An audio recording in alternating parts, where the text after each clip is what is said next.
Hi, this is Annie Fox for Family Confidential, Secrets of Successful Parenting. My guest today is anti-bullying activist Tammy Motola. Hi, Tammy. Welcome to Family Confidential. Hi, Annie. It's great to be here. Thanks for having me. Thank you for making the time. I'm a big fan of your work and a fan of anyone who's part of the solution to this bullying epidemic. And I want to first start off with actually defining our terms here, because so many kids are overusing the word, hey, she's bullying me, teacher, and it can mean everything and nothing at all. So could you help us out by defining what is bullying?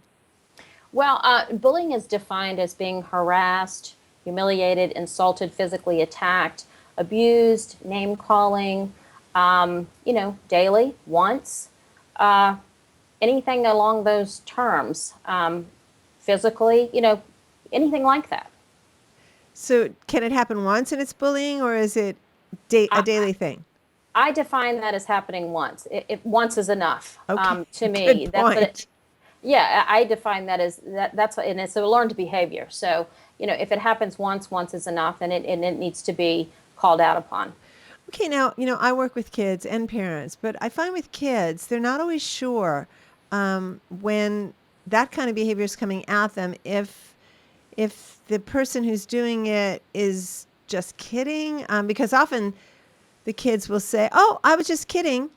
And so the targeted child is not often sure, was it really bullying? Was it really intended to be mean? Or were they just fooling around? How can a child know?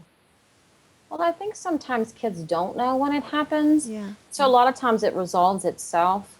But I think bullying is something that kind of rears its ugly head over a period of time, and kids often start to feel it. They often know. They can pretty much, in a couple of days or by the end of the day, they start to feel something's not right. This doesn't feel good. And I'm starting to feel something that is affecting me. And then, it starts to come out in different ways. So, it is a learned behavior, and we want to help perpetrators unlearn it as quick as Right, possible. right. What tips do you have for children to stand up for themselves and to essentially teach the aggressive child, hey, that's not going to go down with me? So, Annie, that's a good question. So, as a mother of 4 kids, I always told my kids, if someone gets in your space or makes you feel in a way that doesn't feel good, you need to tell somebody. But unfortunately, we are in a world today where we have social media, or we're in a world today where 3.2 million kids are bullied every year, and in a school system where only 4% of our educators even intervene when bullying happens. Really? Only 4% intervene? 4%. Those are the adults who are supposed to be making it a safe space.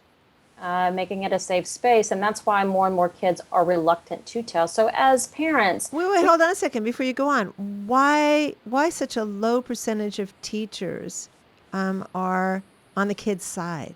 that's a good question, and that's part of my platform, and where we're trying to make some headway and some progress to try and get into schools and get to the children, not as much as the educators, because I feel like bullying today has kind of taken a different turn, if you will, because some of our research is being put out there as saying that I don't want to step on any toes here and say that researchers are saying that bullying is kind of a rite of passage, if you will. It's Go ahead, step on some toes. Go for it. I think that's ridiculous. I'm going to put them in the ground.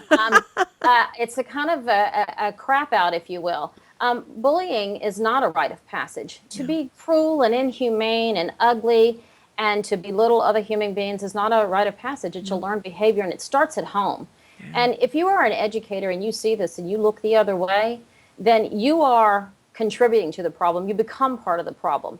And as schools, when we say we have zero tolerance for bullying, then that's what we need to say. We don't need to say, oh, shame on you, little junior. You don't call somebody names. We need to say, shame on you. Get on the phone to the parents. And accountability is what we need to start doing. Children need to be held accountable for their actions. And here's the thing. Okay. It starts when we hold kids accountable for their actions and their consequences for things in life, good and bad. And it is our job to raise these little precious beings to grow up to be productive, happy, healthy citizens that give back and contribute to society, not to grow up to be unaccountable little children that become adults that don't care and have this sense of entitlement and start by being little bullies to grow up to be bigger bullies and could care less about the feelings and other human beings around them. And that's what bullies do. They grow up to be bigger bullies. Wow, my head is exploding because we're in a political cycle right now, and I'm thinking we're seeing that on TV. We just certainly like are seeing an awful lot of very socially aggressive behavior from people who are adults and people who are vying for very high offices in this land. It's really sad. And It's I'm kind of pathetic. It is kind of pathetic. So, okay, I'm going to go back a step. So, assume you've got an educator who is doing the right thing, not in the 4% of people who are saying, "Hey, this is unacceptable. I'm going to get on the phone to your parents." Now, what I'm picturing is the parent on the other end of the phone either justifying, denying, or pushing back in an aggressive way to that school principal and saying, "My child couldn't be." In fact, pulling rank on the teacher or principal, making it very difficult for there to be a conversation where both adults, educator and parent, are helping that child learn a different way of being. Well, in a perfect world, it would be really That's where nice. I want to live. Yeah, right. In a perfect world, it'd be really nice to think that we could all come together and, have our kids work it out. Because really, at the end of the day, when these kids start in grade school, most of the time they kind of grow up together. They go through grade school, middle school, and high school, as in the case of my daughter, who was a victim of bullying and a survivor of bullying who's getting ready to graduate. But oftentimes, that doesn't happen. And so, what I like to say is, what you have, or you have two kids that are kind of innocent. And, they are growing up, and what they need are the tools. They need the right tools to really be able to understand what it is that's really happening in a situation. Because, you need to care about the victim, but we also need to care about the perpetrator. Oh, yes. What's happening to make that kid feel like he has to be little and put down, and I care about that child just as much as I care about the kid that's being victimized, and so sometimes if we're lucky, you get that great counselor or that great educator or that great assistant principal that says, what, we're gonna come down, we're gonna sit down to the table, and we're gonna figure out what it is that makes you feel like you need to do this, and then we're gonna figure out how we can prevent that. And and I've seen that work, But, Annie, when we get to a situation where that doesn't happen, and then you have the bully that's going to continue to do this, and then you have the victim that's continuing to get berated and, belittled, and then you have, the leader of the pack, and then you have the ones that jump on it, continue, then something else needs to be done. And then I say to parents, you have a right to protect your child when the school fails you. And then you continue to do that at all costs. You continue to do that because the schools are protected by sovereign immunity. And people need to understand what that means. What does it mean? Sovereign immunity is when the school cannot be prosecuted or persecuted by the public. They're protected by that, which means you can't bring civil prosecution against them. They're protected. So, okay, so let's talk about a parent's rights. Suppose a school is really non-compliant and really not being part of the solution as they should be, as you described in that ideal world, which I do really want to live in, because I know it's beneficial to all kids on all who are taking roles as the kids who are piling on, the perpetrators, the targeted kids. Everybody benefits when adults act like adults and say, okay, we're an educational facility. Let's educate everybody about ways to treat each other with respect. But when that doesn't happen, and you've got the sovereign immunity thing going on, what are parents' rights? Okay, then I ask for parents to just be logical thinkers and think. As an adult, if you were to walk down the street and someone was just to walk up to you and shove you, or you were to be in a mall and someone was to start physically or verbally attacking you, is that okay? No, Would a court of law think that that was okay for no. you to have to do? That's exactly right. So why would we not feel like our children should have the same rights and be It's protected? a great point. So if you can't bring a civil action against a school, what are the legal recourse that a parent can have? If this is, as a parent, Mm-hmm. it would make me heartsick to have to know that I was sending my child back into such a hostile environment where the adults who were in charge of keeping all students safe were not doing their job. And So every day I had to send my kid there knowing mhm. that it was going to be an awful situation for my child. That's a great point. So you said the key, a hostile-free environment. Every child is entitled to learn in a hostile-free environment. So that's the loophole. If your child is not in a hostile-free environment, then you have every right to take that to court and prove in a court of law, my child was not in a hostile-free environment. I was involved in a case last year where a child was physically beaten by three people, and then he tried to defend himself. And when he woke up from being in a coma, Oh my he was goodness. he was arrested and charged with assault because he tried to defend himself. And we won that in court. Thank But goodness. but at the end of the day, they tried to say that they could not be held accountable because of sovereign immunity. And what now I can't really get into it, but Right. but they're being charged right now in a civil case because he was not provided a safe and hostile free environment. That was anything but safe and Certainly. hostile free. And the truth of the matter is, Annie, if we were physically attacked, are we really expected to just lay in a fetal Of position, course which not. is across the country? Children are being expected to not retaliate.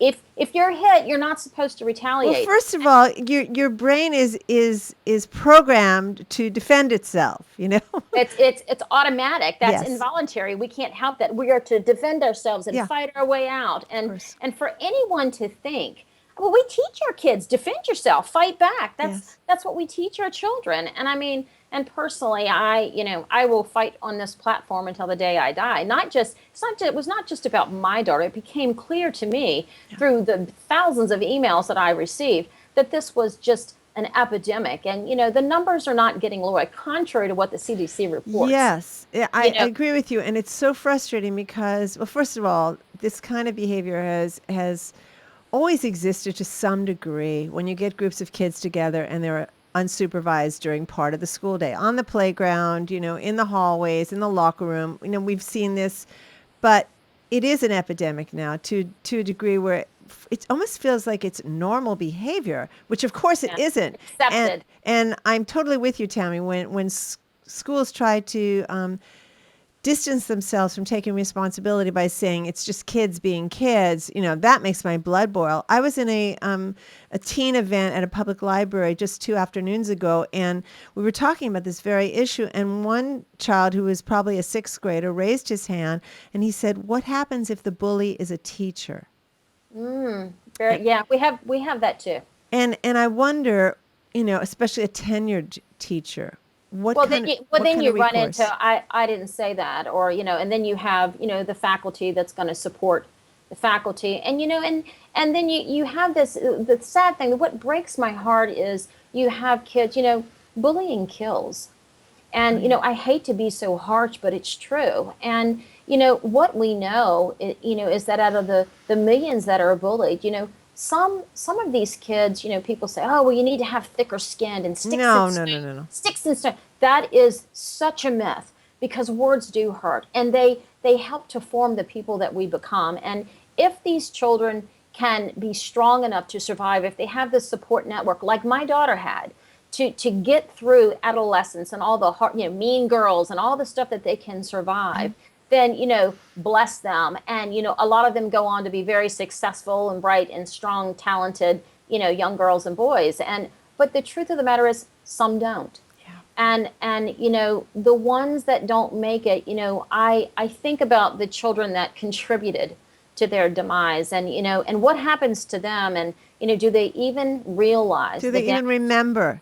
Do they remember? Do they realize the damage that they've done? And do their parents know? Do they care? Yes, Did and you bring up a really good point, since a lot of this happens online, where their Yes. parents certainly will never get a school report of anything that's going on. So we only have a couple of minutes now, and I would really like you to let parents know, in a nutshell, if you suspect that your child is being targeted in this way, and there are certainly behavioral signs where a child loses interest in things that used to bring him or her lots of joy, is no longer wanting to spend time with kids who used to be friends of theirs, is refusing to go to school, or putting up a big resistance to participate in an after school activity like soccer, where there may be something going on, or going to school itself. What can parents do if they've got that gut feeling something is going on, even if the child is not willing to name names, but it's very clear that the child is being harassed at school? What can a parent do? I mean, so for me, I kind of suspected it too, but I would have never thought it. I started asking around to friends, do you know what's going on? I started, going to school for conferences, asking around. And then finally for me, the straw that broke the camel's back was I started looking at her social media. Because, as a parent, you have to be involved with the social media. You have to have the passwords and the passcodes, and that's part of being an accountable, responsible parent. Yeah. And I always say that to my parents that I do guest speaking for, and when I talk about social media, you have to know. And I found it through looking through her phone and looking on her Facebook. That's how I found it. That's how I knew that she was being harassed and she was being bullied. And, and the best place to start is there, if you suspect it, because a lot of times, even though you're very close with your children and you have a great relationship, they're just not going to talk about it. So what you're saying is, get informed. If your child wants to Be talk to you about it, great. Go with your gut and really investigate, so that you have some hard and fast evidence that this is what's going on. And then the next step, when you have that evidence, is to do what? Then go to the school, start with the school, go straight to the source. And then, and then try to have that conversation with your child, and just be honest, be completely transparent, and because that's just the best way to be with your children. But, do not let it go. I mean, their lives are very important. And, being a teenager, death is so final, but, sometimes they think it's the only way out, and they don't realize that there's help out there, and, things will get better. But to them, it's the end of the world, especially with social media. And the first step of getting help is to let a parent know. Absolutely. Absolutely. Yeah. Okay, Tammy, in the closing few seconds, can you please give my listeners and viewers a place on the web where they can find out more about your work? Oh yeah, you can find me on Facebook, and my group is called The Bully Buzz.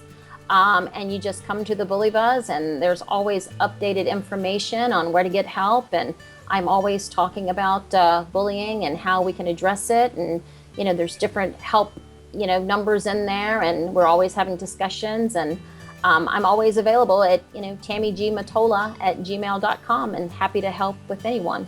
Great. Thank you so much for this really important work that you do, Tammy. I'm proud to be on your team.